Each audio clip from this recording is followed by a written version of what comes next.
I'm Kathleen McGrath, and in this presentation you're going to learn how to create a Windows application using Visual Basic Express. The best way to learn Visual Basic programming is to actually create a program. A good first program is a web browsing application that can display web pages. I'll show you how to create this application in 5 easy steps. The first step is to create a project in Visual Basic. When you start Visual Basic 2008 Express Edition, you'll see the Integrated Development Environment, or IDE for short.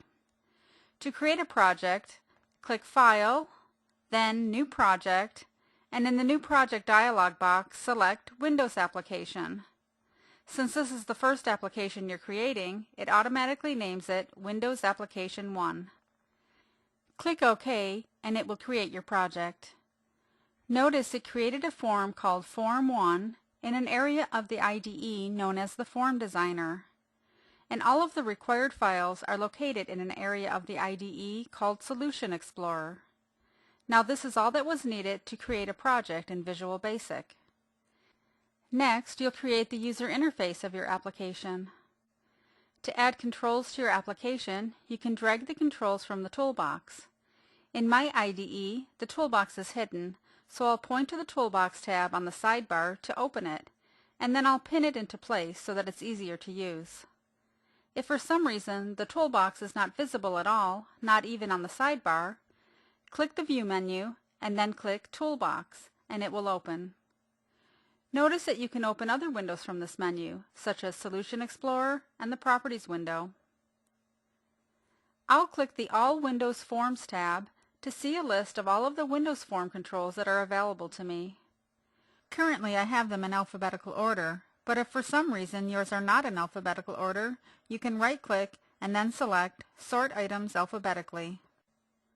I'll scroll down and click a panel control and drag it to the upper left-hand corner of my form. I'll use the panel control to hold my user input controls in a defined area that is separate from the web browser that I want to have in the lower part of the form. Now I'll get a text box control and place it directly on top of the panel control. Now I'll drag a button onto the panel, and I can move the button by clicking it and then dragging it to a new area and releasing the mouse button. Finally, I'll drag a web browser control and put it below the panel. It doesn't look very good now, but in the next step, you'll learn how to customize the look and behavior of your application. To set the properties of your controls, you can select the control on the Forms Designer. I'll select the panel control. Notice that the Properties window of the IDE lists all of the properties for the selected control, such as the size or visible property. I want to set the position by using the dock property, so I'll select Dock, and then I'm going to click this drop-down arrow, and it gives me the option to dock the control to the top, left, right, or bottom, or I can fill all of the available space. I'm going to choose top, and notice that the panel control is docked to the top of the form, and it expands to the entire width of my form. To change its size, I'll set the height property to 50. Next, I'll select the web browser control and set its dock property to fill by clicking the center box. This will cause the web browser control to resize automatically if I resize the form. Since this application is going to be a web browser, I want it to be a little bit larger than the default form size. So I'm going to select the form, notice the sizing handles, and I'm going to click this corner sizing handle and just drag it down to resize the form. Next, I'll select the button, and then I'm going to set its text property by typing Go with an exclamation mark. When I press the Enter key, notice that it changed the name on the button. Next, I'll select the text box, and then I'm going to select one of the sizing handles and drag it to the right so that it can accommodate a long website URL if I type one in. Now it looks the way I want it to, but it doesn't do anything. In the next step, you'll learn how to make the browser work by adding some Visual Basic code to your application. In this step, I'll show you how you can add some instructions for how the program should work. You add these instructions by adding Visual Basic code to your application. In the Form Designer, I'll double-click the button control and it will open up a new window called the Code Editor. Now notice that there is already some code here and the cursor is between these two lines.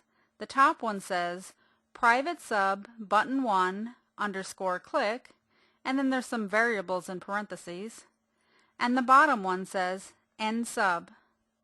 Most of the code you write will be inside sub-procedures like this one. These procedures react to or handle events, in this case clicking the button as the name implies. So whenever a user clicks button 1, the code that you type in this area will run. To add the code that makes the web browser read a URL from the text box and then display the web page, I'll type in web browser 1, that's the name of the web browser that we added.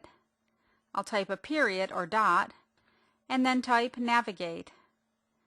I'll add a parentheses and then type text box 1, this is the name given to the text box we added on the form, dot text, and then end parentheses. Now if you don't understand what this code means, don't worry too much about it right now. You're going to learn a lot more about writing code in later lessons. In this final step, I'll show you how to run and test your program. Before you start, you want to make sure that your computer is connected to the internet so that you can actually get to a website. To test the browser, you can click the Debug menu and then click Start Debugging. Visual Basic Express starts running your program. It's called debugging because if there are bugs in your program, you get messages that pop up and tell you more or less what's wrong. When the application runs, you'll see Form 1 open in front of your Visual Basic Express Designer. Now you can type a URL into this text box and then click the Go button. So I'll go ahead and type in http://www.microsoft.com and then I'll click Go. Notice that it opens up the Microsoft.com main web page, and I can expand this application if I want to see more of the web page. Now to close the application, I'll click the X in the upper right-hand corner. This concludes the Visual Basic guided tour for creating your first Visual Basic program. This video shows the results of 5 help topics that are in the section called Creating Your First Visual Basic Program. You can learn more about creating applications in Visual Basic in the Visual Basic Guided Tour and in the Beginner Developer Learning Center.